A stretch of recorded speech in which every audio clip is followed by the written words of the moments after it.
Yes, bonjour à tous. Dans cette vidéo, je vais vous montrer précisément la procédure pour déposer votre nom d'artiste en tant que marque à l'INPI.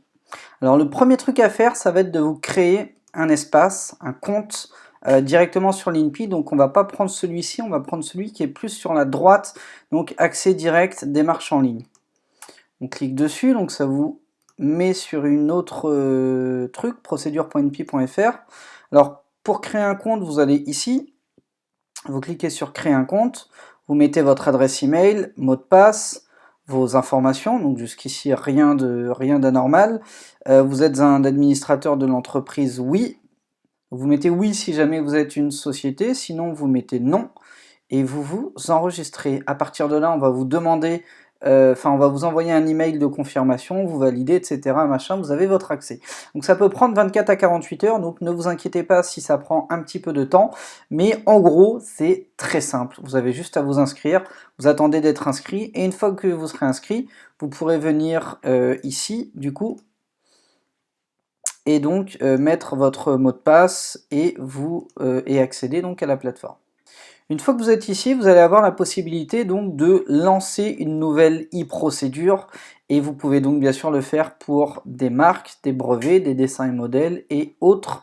Je ne sais pas vraiment ce que c'est autre, mais admettons. Donc nous on va surtout s'intéresser aux marques et on vous propose soit de renouveler votre marque, si jamais vous l'aviez déposée pour un laps de temps limité, d'effectuer une inscription au registre national des marques, de s'opposer à l'enregistrement d'une marque française, ça peut arriver en cas de litige, c'est surtout les grosses boîtes à l'inter qui ont plus besoin de cet aspect-là, d'étendre sa marque à l'international, ça c'est si vous aviez fait par exemple en amont un dépôt exclusivement sur la France et qu'il y a un développement de votre marque par exemple au Japon et que vous voulez étendre votre dépôt de marque là-bas, et plus simplement, donc c'est ce qu'on va faire, déposer, gérer et enregistrer sa marque en France.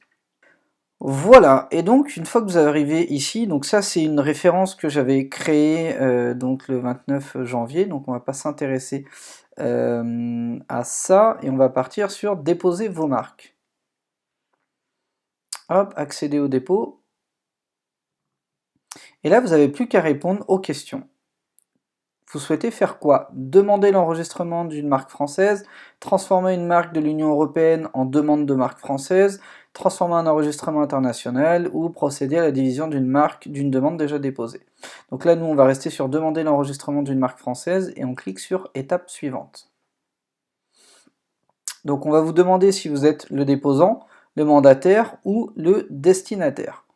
On va cliquer sur déposant. Vous êtes une personne physique ou morale, donc là vous allez mettre ce que vous voulez, ou si jamais vous agissez au nom ou pour le compte d'une entité en cours de formation. Donc ça c'est si jamais vous êtes en train de créer votre label par exemple, ça peut être le bon plan, donc là on va mettre une personne physique, on va mettre monsieur, et puis je vais faire un peu comme si je voulais faire une demande de marque. Donc là vous mettez votre adresse, donc moi c'est 3 rue Condorcet.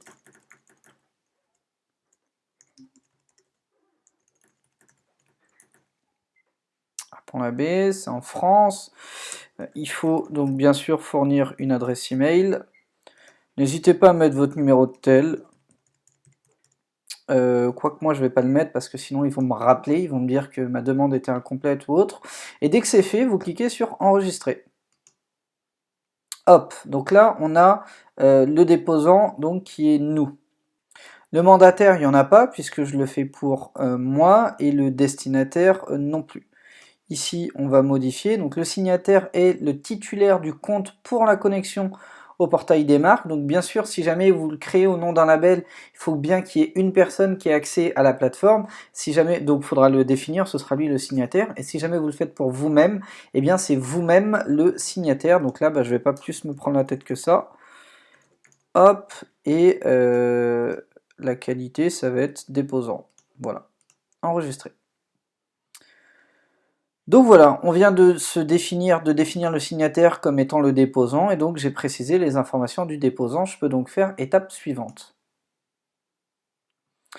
Dans cette rubrique, vous allez pouvoir décrire le type de marque que vous souhaitez déposer, et pour ça, sélectionnez le type qui décrit le mieux votre marque. Est-ce que c'est une marque verbale, donc qui est constituée de chiffres, de lettres, de mots en caractère noir? Est-ce que c'est une marque figurative, à savoir un dessin, un logo ou autre? Semi-figurative, si jamais vous avez un logo avec du texte par exemple, marque tridimensionnelle, de couleur, marque sonore, hologramme, etc., etc. Pour le cas d'un dépôt de nom d'artiste en tant que marque, ça va être une marque verbale essentiellement, mais ça peut également être une marque figurative. Je vous donne un exemple, vous prenez, je sais pas, le premier qui me vient là, je sais pas pourquoi, c'est Lord Co-City avec son gros K. Il va d'abord avoir besoin donc de déposer Lord Co-City en écriture et également son gros K en marque figurative. Et pour être bien sûr de bien comprendre ce qu'on vous propose, on a des exemples ici. Ça par exemple, ce sont des marques verbales. Donc là, si vous tapez par exemple Maître Gims ici, c'est un exemple de marque verbale. Les marques figuratives, ça va être le logo. Donc là, vous avez un logo Citroën par exemple. Enfin, je crois, parce que c'est un très vieux logo, ça, pour le coup. En semi-figurative, voilà, vous avez ce genre de dépôt, par exemple. Ça peut marcher, par exemple, pour Nike. Nike, ce serait une marque semi-figurative, puisqu'on a la virgule, et juste en dessous écrit Nike, ou juste au-dessus, je ne sais plus. Donc, il faudrait le déposer ici. Marque de couleur. Donc là, ça va vraiment pas être notre cas. Les marques sonores. Ça peut éventuellement. Alors là, c'est bien sûr, c'est pas un cas pour déposer une partition. C'est pas du tout ce qu'on veut faire. On a la SACEM pour ça. Mais ça peut, je sais pas si vous écoutez un petit peu Econ, mais à chaque fois à l'intro d'un de ces sons, on entend un peu comme le porte d'une grille, le prix d'une porte, pardon, le bruit d'une porte de prison qui se ferme. C'est parce que son label, ça veut dire, en traduction littérale d'anglais à français, ça veut dire prisonnier records en gros. Et donc du coup, le fait d'entendre un bruit de porte de cellule de prison qui se ferme, ça illustre bien donc le nom de son label. Vous pourriez très bien avoir besoin donc de déposer une empreinte sonore ici, donc ça se passerait ici. Et les marques tridimensionnelles, voilà, ça serait ça. Donc là, évidemment, c'est pas notre cas, encore une fois. Donc, pour l'exemple, et ça marche de la même manière pour tous les types de marques, on va rester focus exclusivement sur la marque verbale. Donc, saisir votre marque. Donc, je sais pas, je vais déposer, admettons, producteur à succès. Et souhaitez-vous indiquer la traduction de votre marque totalement exprimée en langue étrangère? Non. Ça peut être intéressant si jamais vous l'aviez écrit en espagnol. Ça peut être bien d'avoir traduit en français. Étape suivante. Produits et services. Alors c'est là que ce qu'on a fait en amont, le travail de recherche de classe, va être utile, puisque c'est ici que vous allez devoir saisir les différentes classes dans lesquelles vous allez déposer votre nom de marque. Et dans chaque classe, vous pouvez soit sélectionner le tout, soit sélectionner seulement certains trucs. Voilà. Donc là, c'est vraiment vous qui voyez, selon les recherches qu'on a déjà fait en amont. Moi, je vais vraiment essayer de passer très vite là-dessus. Donc, je vais, je sais pas moi, à titre d'exemple, je vais prendre ça. Allez, on va prendre 3 classes pour l'exemple. Bam et bam. Donc là, j'ai vraiment pris au hasard. Ne faites pas ça. Prenez les classes dans lesquelles vous souhaitez déposer votre nom d'artiste. On l'a déjà vu pour rappel, hein, par exemple. Vous allez faire une recherche de base de marque. Hop. Vous allez taper par exemple, enfin accéder à la base de données. Vous allez taper par exemple Maître Gims. Hop. Et vous allez voir que Maître Gims est déposé en catégorie en 3, en 4, en 14, dans plein d'autres après, dans plein d'autres ici. Donc on va reprendre juste le 3, le 4 et le 14 juste pour l'exemple. Ce sera peut-être plus cohérent avec ce qu'on veut faire. Donc la 14. Hop. La 3 et la 4. Allez savoir pourquoi ils ont fait ça, mais on va faire la même juste pour l'exemple.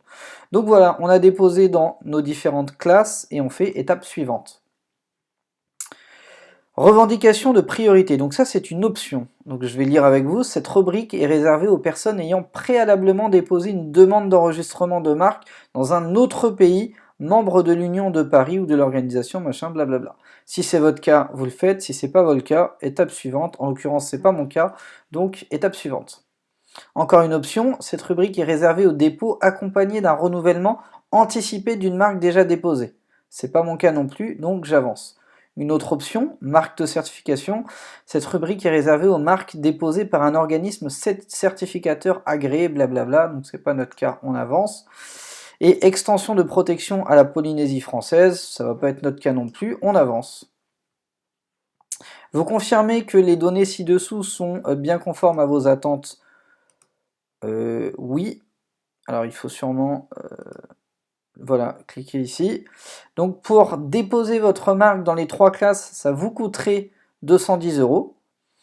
Le type de demande, c'est demander l'enregistrement d'une marque française. Donc là, c'est un récap de tout ce qu'on a fait auparavant. Donc vous checkez la marque, blabla, les différentes classes d'actifs, il n'y a pas d'option de revendication, etc., etc.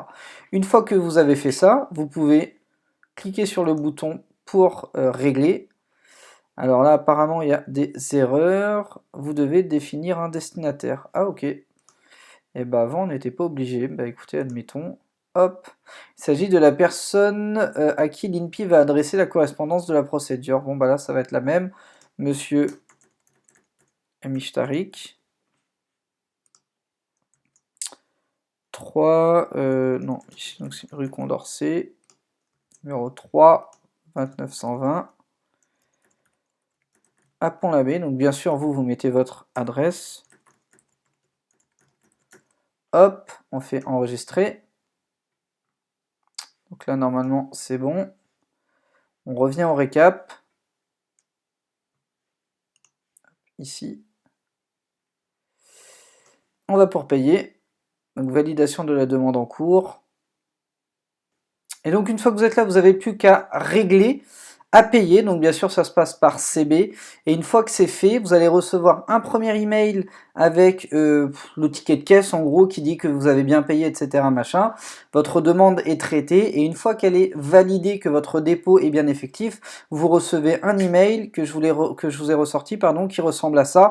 Voilà, vous venez d'effectuer un dépôt électronique de marque. Vous trouverez en pièce jointe le récépissé, blablabla. Vous devez vous engager vivement à conserver bien sûr les 2 pièces jointes et voilà à quoi ça ressemble ensuite. Donc je vais vous ouvrir un récépissé et un formulaire.